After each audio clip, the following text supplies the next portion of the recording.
Welcome to Farm Bread.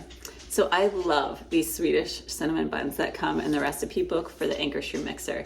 So today I am going to show you how to make these mouth-watering cinnamon buns. They're easy and they have the perfect amount of sweetness. They're going to bring your entire family together to enjoy. I love that they're not super sticky, and my son Ray really appreciates that too. I do love the filling recipe that comes with this, but I'm actually going to use a filling recipe that I grew up using with my family. And so as a special treat, I'm gonna make that for you. I'm also gonna show you how to shape these beautiful knots because it's not super intuitive, and I've made a few funny looking cinnamon buns in the past. So I'll definitely show you how to shape these and make that a little bit easier for you as well. Sorry, my dog wants to go outside. Just a second, guys. Welcome to Farm Bread. I'm Kate, and I make simple, delicious artisan breads here on our little backyard farm. Making bread doesn't need to be complicated. Do not overthink it. Trust your instincts, take some risks, and have fun in the process. And always remember, beauty is in the eye of the beholder. All right, so let's get started. I'm going to pull my machine out. So you can see I have the Ankarsrum, the stainless steel bowl assembled with the dough knife and the dough roller. Right now the roller is just along the edge of the bowl here. I am adding 500 milliliters of warm milk. Now the recipe said to have the milk heated to about 105 degrees Fahrenheit. So you can definitely have this on the stove and use a thermometer to measure that. So the recipe says to add 5 teaspoons of active dry yeast. So 1, 2, 3, 4, 5. Okay, now I'm just gonna turn this on.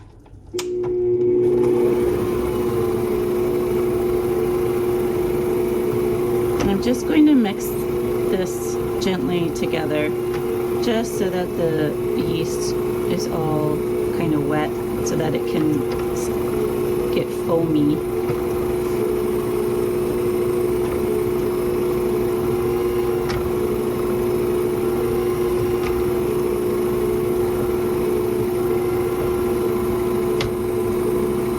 So you can see I use both the knife and the roller to kind of help guide the ingredients in the bowl. Okay, that's good. I'm just gonna turn it off. Get that little piece. And now I'm just going to let this sit for about 10 minutes to let the yeast kind of foam up. I have noticed with certain recipes, the yeast does not look super foamy at that 10-minute mark. And I continue with moving along with the recipe, and it has never posed a problem to me. I've noticed that some people have posted the same thing online and they've gotten really frustrated because it's not looking the way it should. So what I would encourage you to do is just keep going with the recipe, keep trying it, and chances are it will turn out just fine, even if it doesn't look exactly the way that you think it should per the directions in the book. All right, we're back. It's been about 10 minutes. As you can see, this is what my mixture looks like, and we are going to go with this. So don't expect it to be super foamy. This is just totally fine. So now we're gonna start to add our other ingredients. So first I'm gonna add butter. Now the recipe calls for room temperature butter. I actually prefer to add in butter that's a little bit slightly melted, so not fully melted. As you can see, you don't want it too hot that it's going to shock the yeast, but I find it's easier to work with the ingredients when it's like partially melted. So I'm going to add that in, and it was like 10.5 tablespoons. Okay, I'm also going to add in 1 egg, fresh from our chickens, that I already mixed. It's easier if you mix it a little bit before you put it in, but if you don't, that's fine too. I've done it both ways, and at the end of the day, I guess it really doesn't matter. So it was 1 egg, and then I'm also going to add in 100 grams of sugar, or half of a cup of sugar. I use organic, raw. I'm gonna add in about a half of a teaspoon of pink Himalayan salt. And last but not least, I'm gonna add in about 2 teaspoons of ground cardamom. The recipe says this is optional. I love all these different spices, so I'm adding it. 1, 2. Okay, now we're just gonna start to mix on low.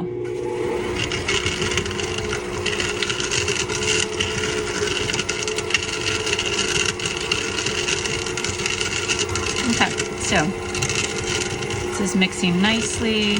I'm just gonna pull my dough roller out to help me mix and incorporate the ingredients.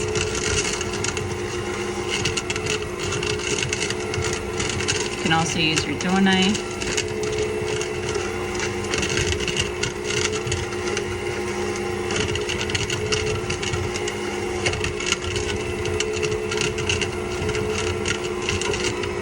Okay, so now we're gonna start to add in our flour. The recipe calls for 840 grams of bread flour. So I use an organic bread flour that I got at Lindley Mills out of North Carolina. I find they do a really nice job with their milling. So I'm just gonna slowly start to add the flour in.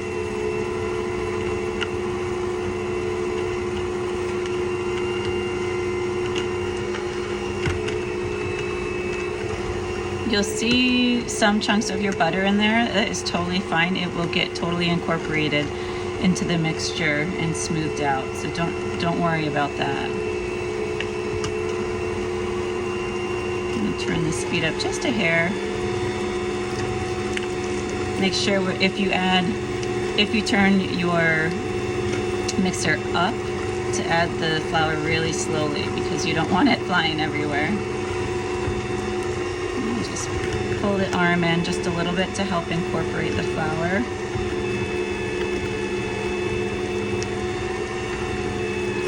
Before I add all of my flour, I am going to want to reposition the arm more towards the center, away from the edge. Otherwise, the mixture will come all the way up the roller, and I find that messy.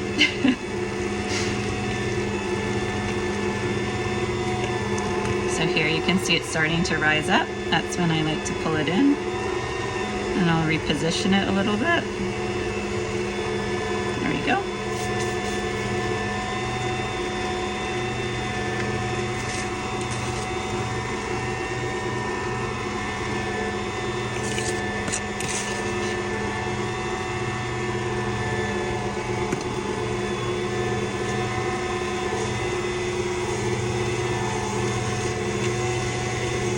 Starting to come together nicely.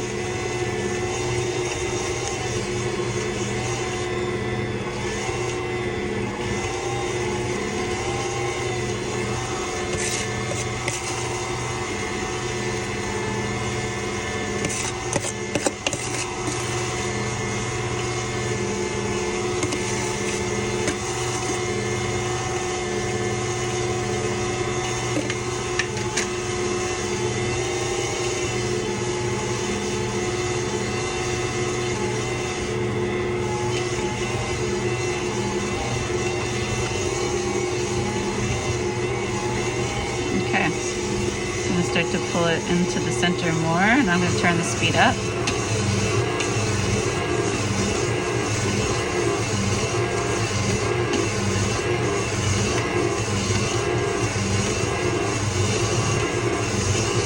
I'm about at a 3 on my mixer speed.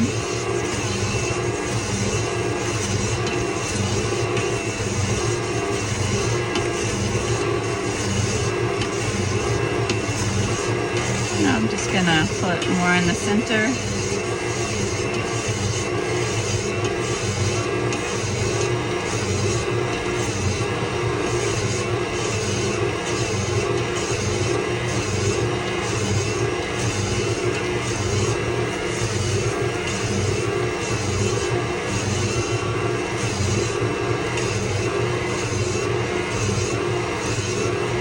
Okay, now that all the ingredients are definitely incorporated and it's looking like a dough, I am going to start to turn my speed up to medium.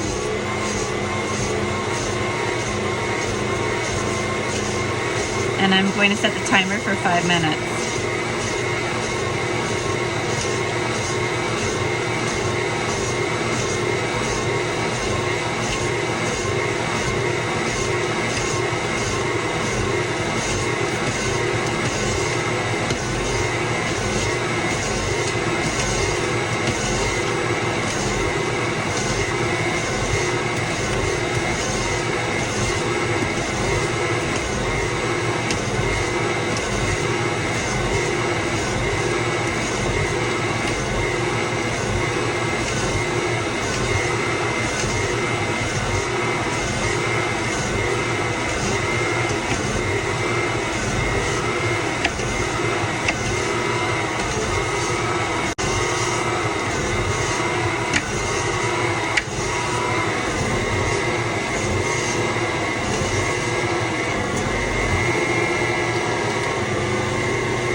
If this starts to move a little bit too much, what I might do is try to reposition it more in the center.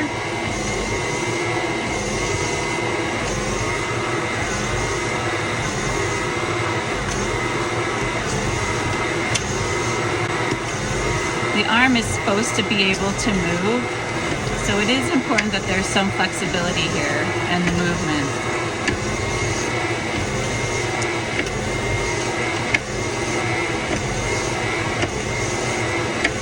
You can see how the dough is really coming off the sides of the bowl nicely and the bottom.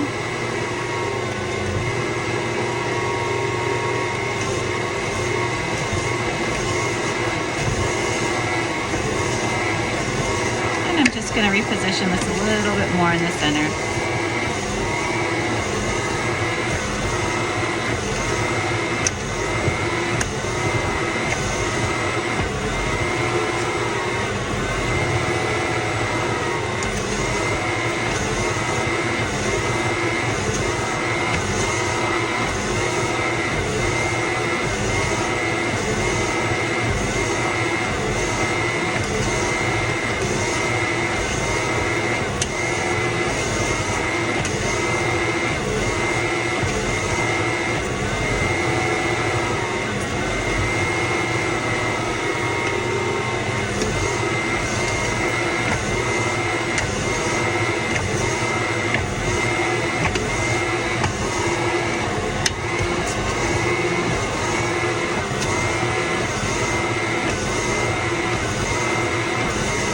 I think you can see how beautifully the knife and the roller work together here.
there, it just turned off. So our time is up. You can see that the dough has all come off the sides of the bowl, which is a good sign, the bottom. So now I'm just going to loosen the arm.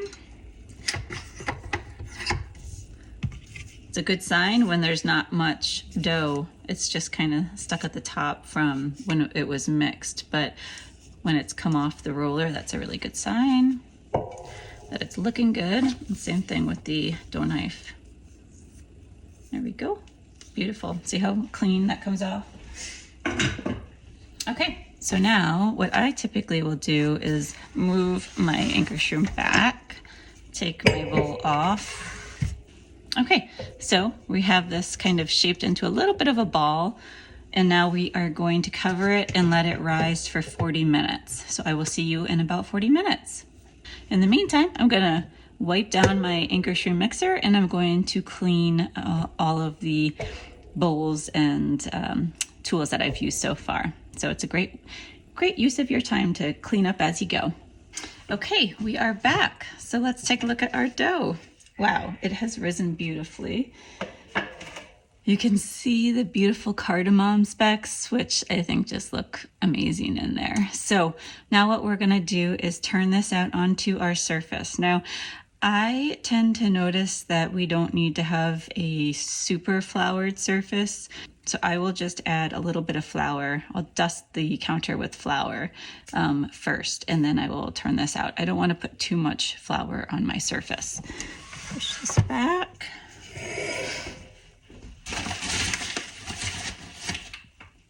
So just a little bit of dusting. Okay, now we are going to turn this out. And it comes out of the bowl so nicely. There's almost no residue. There's almost no dough left in the bowl. Put that in the sink. I always tend to rinse my bowl right away so that we don't get a lot of crusted on dough. Okay, now I'm just going to kind of flatten this out into a rectangle. And I'm going to divide it into 2 equal parts as best I can. Okay, I think that looks pretty good.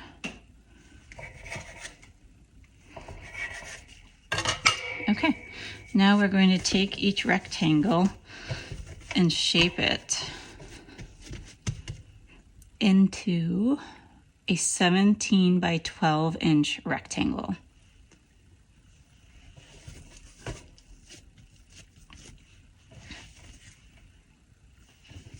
And I need my counter space for this, so I think the best thing for me to do is to reposition my camera.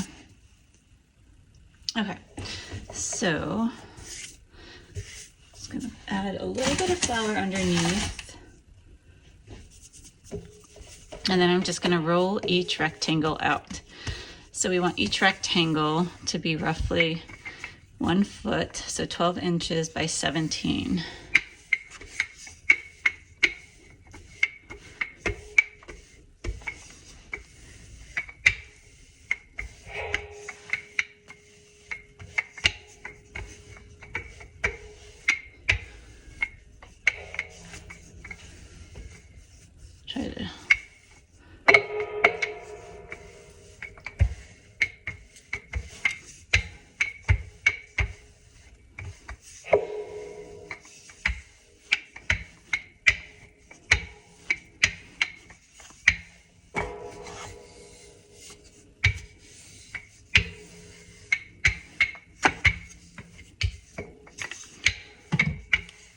Try to keep it so it's all about the same thickness.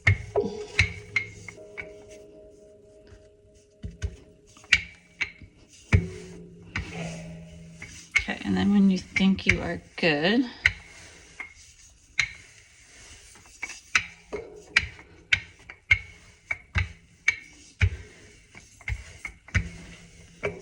you can measure it with a measuring tape. I've got this cute little keychain that I love. So I've got, ooh, definitely past 17. So 17's about right here. So I'm a little bit beyond, which is fine. And then I've got, yep, about 12 feet here. So I'm good. So what I'm going to do is just tighten up the edge.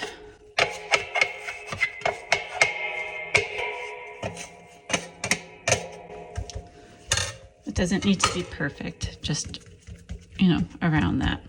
So there. And now we can move over to our second one, and I will do my second one. Trying to move around the camera, which is not the easiest thing to do, and the lights. So just try to, as you're rolling it out, try to keep the shape, because that's going to make it easier for you to just maintain that shape throughout. And I'm not worried about it sticking as much to the counter. You saw how it came out of the Ankarsrum mixing bowl, the stainless steel bowl. So it really, this dough moves fairly easily. Like in the past when I've made cinnamon rolls with my mom, we used to have a heck of a time having the dough stick to the counter. And I find that this recipe, the dough is really easy to work with. All right, so we are getting close here. And having a bench scraper really helps. So let me just see where we're at. I'm going to measure. Good, we're at 17 and a foot, perfect. So again, I'm just going to go in, tighten up the edges with my bench scraper.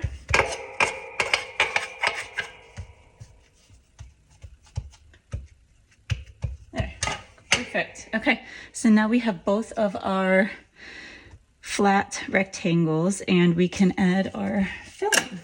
So this is where my traditional family recipe comes in. I'm actually going to use about 7 or so tablespoons of melted butter. I'm going to apply the butter to the surface of each of these rectangles, and then I'm going to sprinkle brown sugar over top and then the cinnamon over top, ground cinnamon. So I will show you how I do it. So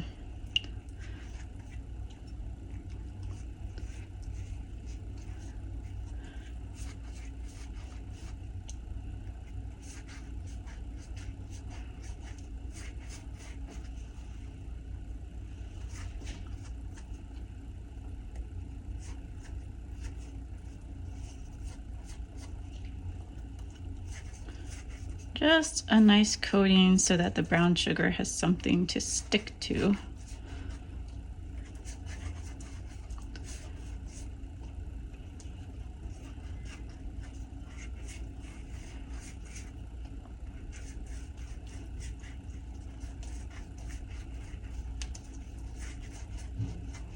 And I'll do this to the other one as well.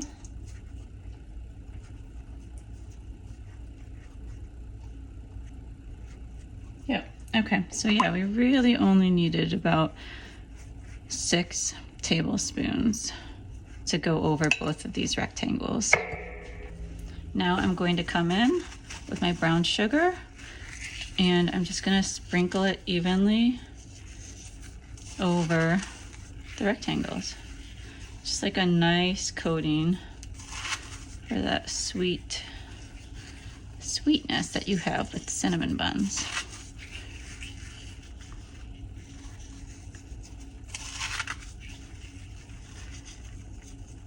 Now, in the past, when I've made these with my mom, we've always added raisins. So that's definitely a variation that you can add. I'll go to the other side, my other rectangle.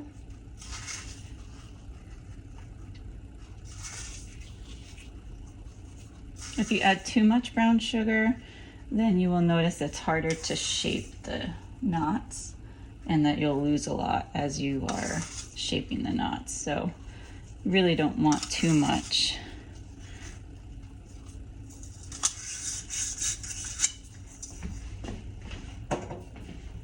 And then lastly, we're just going to add a sprinkle of cinnamon over top.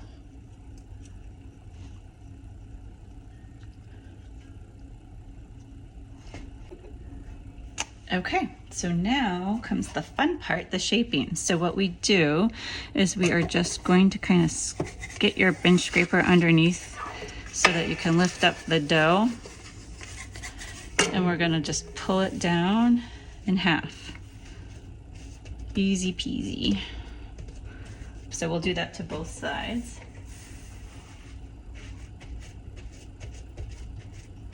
Or to both rectangles.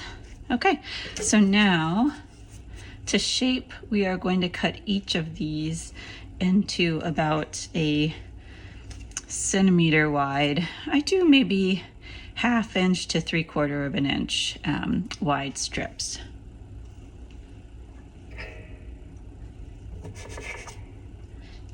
Having a bench scraper is great for this because you can use it for so many different ways while you're making your buns with the dough. I typically now just reserve the ends until the last minute. So if I find that I have enough room on my baking sheet for these, then I will use the ends. If I don't, then the kids kind of like to eat the dough. Okay, so I'm just going to shape. I'm going to cut these strips.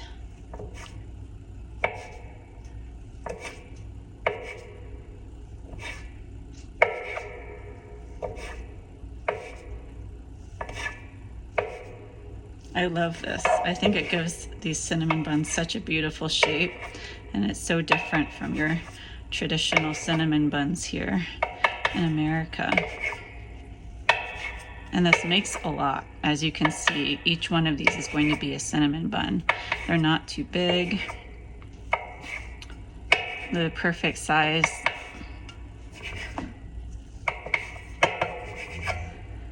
Depending on how thick you cut them, will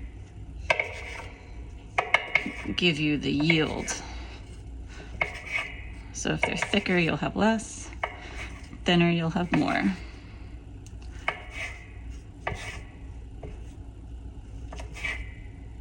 So then I'll just set this end piece aside for now. Same here, I'll cut that end piece off. And I'll do the other rectangle. All right. Try not to get in the way of the camera as I'm doing this for you.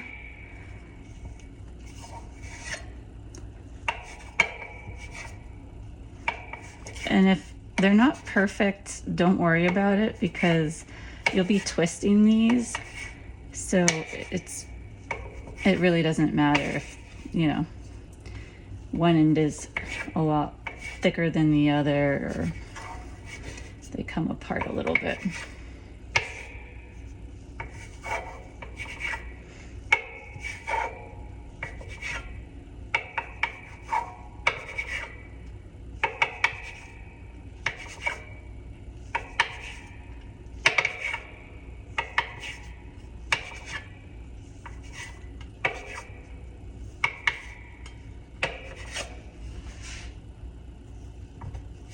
Okay, I'll reserve that end.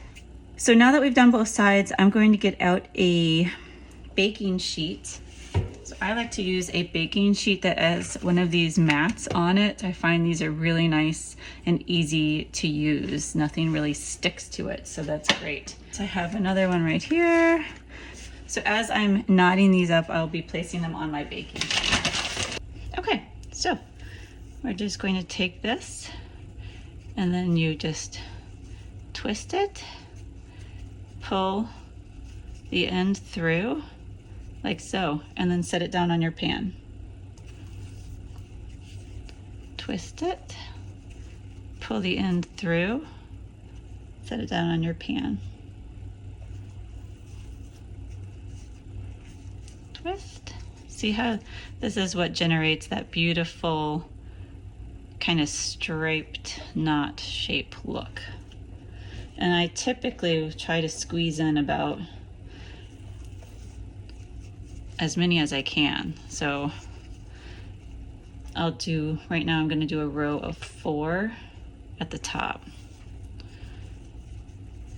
Twist and pull that end up. to shape. So twist and pull the end out. Twist. Oop. Twist. There we go. Basically just tying like a little knot. Twist.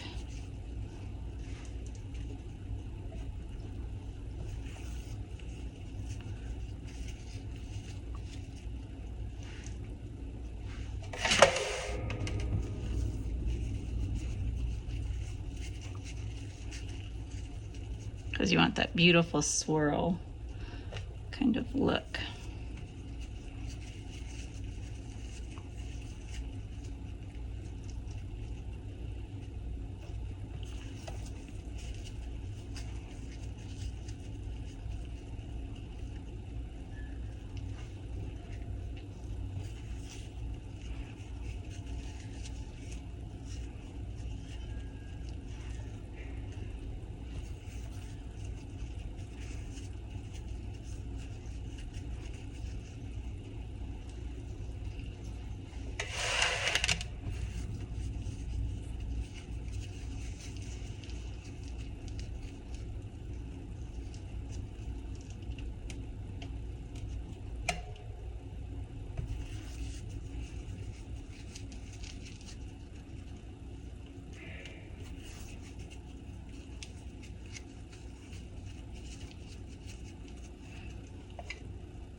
Okay, so that filled up one baking sheet and I have a few left. Yep. Yep. Did you hear that? Now my daughter wants some of the leftover dough. Here. Can I have the water? Yeah, just have that for now. Don't want to eat too much of the raw dough. Might upset your tummy. Like, it's hard to resist, isn't it? Okay. I'm just gonna, that one's kind of small, so I'm just gonna set that one aside for now too. And now we'll start with the other side.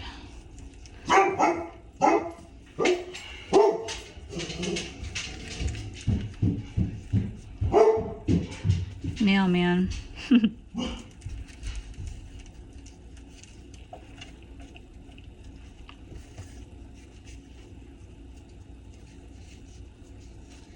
Okay. And just so you know, I will be, it's like brushing these with egg. So that is going to help some of this loose, the loose brown sugar stick, and so that it won't burn. And so if yours can stretch and you can tuck that end back in, do that so that you don't have this long tail coming out. You can pull it up and then twist it back under and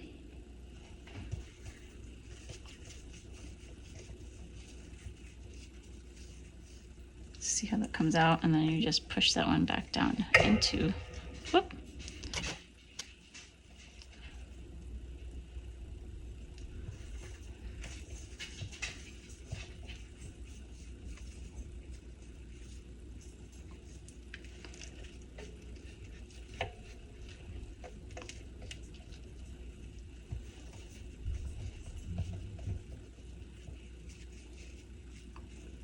Feel like these feel a little bit longer and thinner.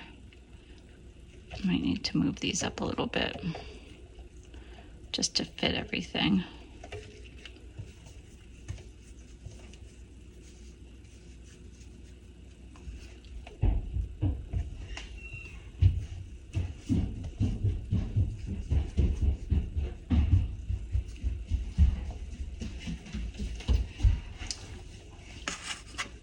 flake.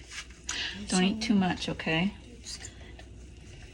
Yes, it does. It's all sugar and dough.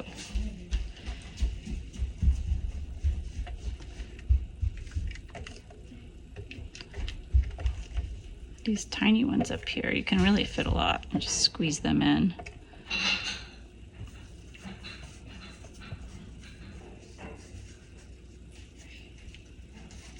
And tuck that little tail in.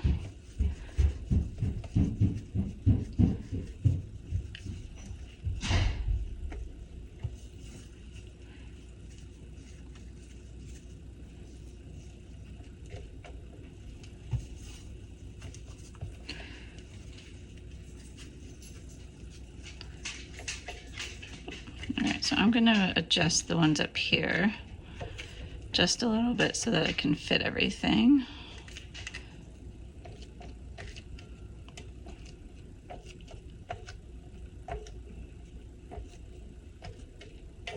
Some of these at the end are a little bit larger.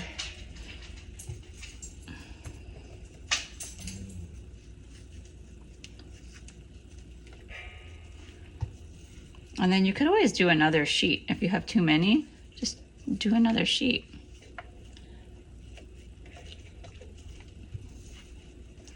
But I think I have enough and not enough to do another sheet. So I'm just gonna stick with this. Or you could always try to go back in and, you know, some of these, maybe I'll replace those.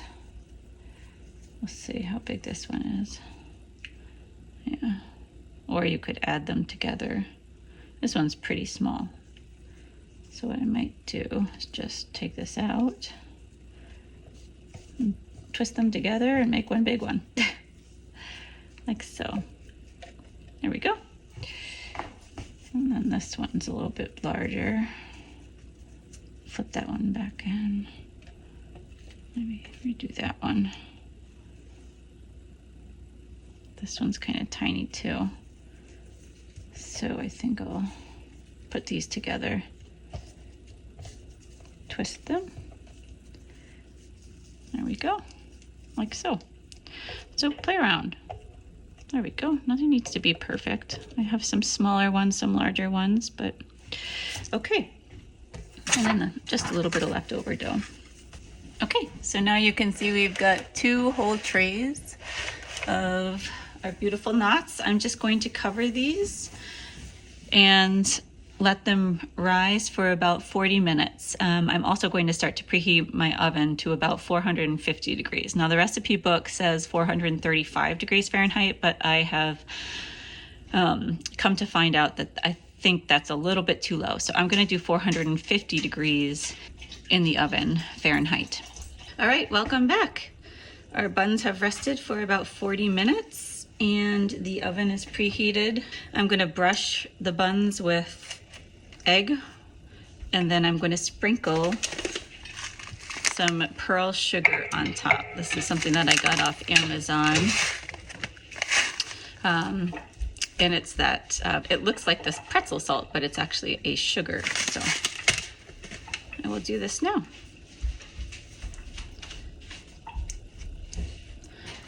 And you just want to lightly go over the buns with the egg wash. You don't want to have too much egg on there, otherwise it will start to look like scrambled eggs.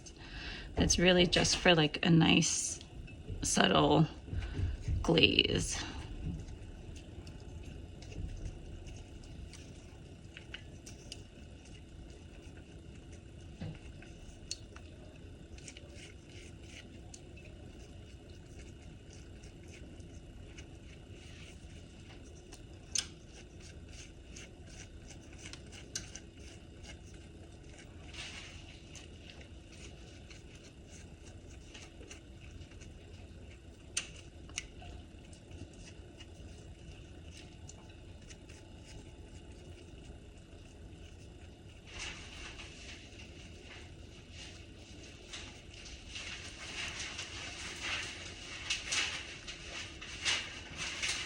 You can see how they've puffed up nicely. And then they will rise even more during the bake.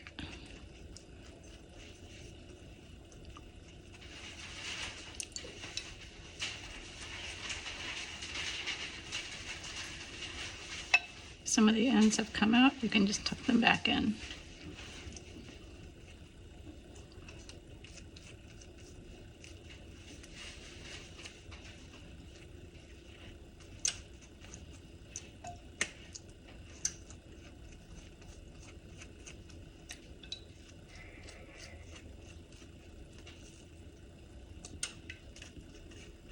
And if any buns are a little too close together, you can always move them a little bit gently.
If there's like a lot of brown sugar showing, I try to at least get that wet so that it helps to protect it.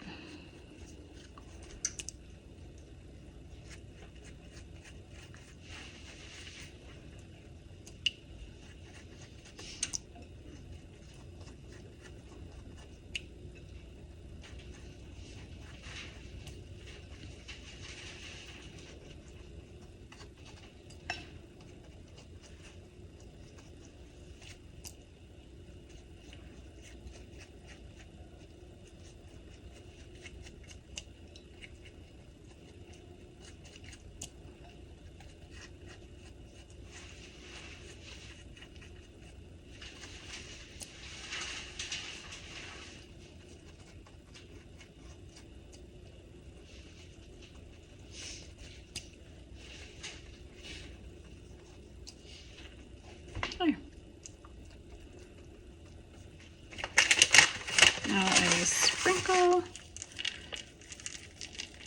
a little bit of this pretty white sugar.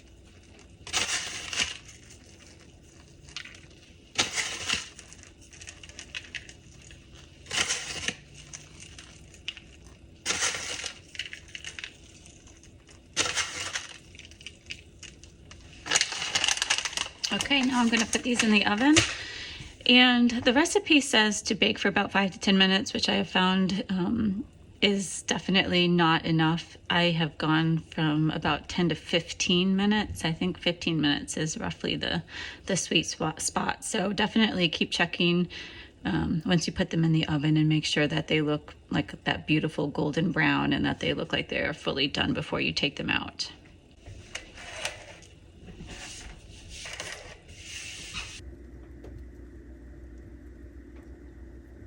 Okay, so I have them on the center rack in the middle of the oven at 450 degrees. Okay, these have been in for about 15 minutes and it looks like they are still not ready. So I'm going to keep them in and just eyeball it for the next few minutes to make sure that they cook properly. But you can see how they're puffing up really nicely. They are looking delicious. Okay, you can see how they are browning nicely, and the ends are getting a little bit nice and golden. So I think I'm going to take this side out and leave the other side in for maybe 1 more minute. So this side of my oven, because it's not a perfect oven, looked like the one end was getting cooked a little bit more than the other, so I just rotated the pan a little bit, especially so that I can get the center to cook more, because they look a little less cooked. All right, they're all out of the oven, looking delicious. Now I'm going to cover them both with a tea towel to cool. What I love, I don't know if you do this, but I actually keep a bread journal. So for any of the breads I bake, or cinnamon rolls, I typically like to write down what worked and what didn't, and then I can go back next time and kind of make some slight improvements each time. So I am going to be using some of the notes that I took the last time I made my cinnamon rolls, or the last few times that I made the cinnamon rolls, because like I said, there are a couple of things, like with the oven temperature, I increase it a little bit, the bake time I increase a little bit, and adding like different like different feelings and things like that. So I definitely recommend keeping a baking journal if you don't. And sometimes I have just written like right on recipes, like in the book too. Now that they've had a chance to cool a little bit, I'm going to start to separate these and put them on the drying rack individually. You can see it really doesn't matter if they have touched each other during the bake, because they will separate very nicely when you try to take them out of the pan. Another reason I love this baking sheet, I didn't even spray it and they just come right off.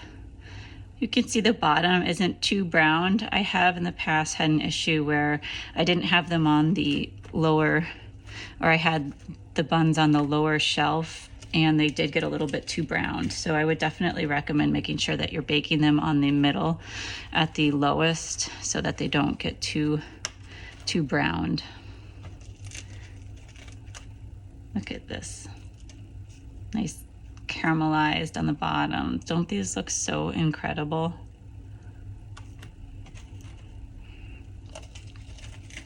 They're soft. I'll open one up for you in a minute.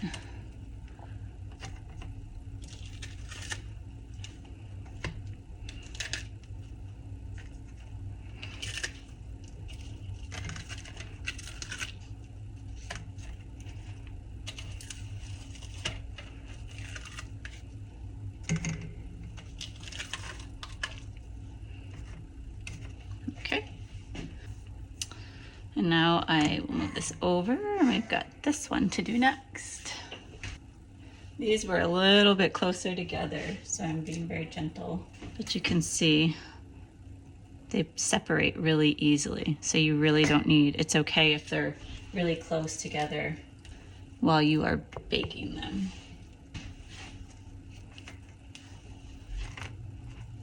Look how beautiful they look.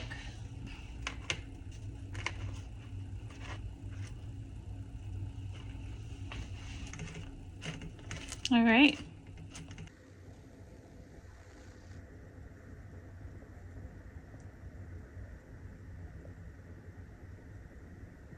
So check these out. They are so delicious. They've cooled a little bit. I'm just gonna open this for you. Hopefully you can see. They are so soft and chewy. They have a delicious inside that's light, fluffy. The Swedish sugar gives it such a nice subtle sweetness. Don't get me wrong, I love drizzled, ooey gooey cinnamon sticky buns as well, but there's something really nice that these are not messy, they're not sticky, they're easy to just grab and go. In fact, I am off to a polar plunge shortly, and so these are going to be like a really nice cozy treat to bring for everyone on my team that's doing this polar plunge. It's my first time, so we're pretty excited. If you try them out, let me know. I would love to hear what you think. If you have a different filling recipe that you use, share below. If you have any questions, post them in the comment section below too. I will look forward to your feedback and your thoughts. As always, if you're enjoying this content, like and subscribe. And definitely let me know if there's something that you want me to post a video on. I'm always open to your feedback and ideas, so that would be great. Thanks so much for watching, and I will see you in the next video. Henry,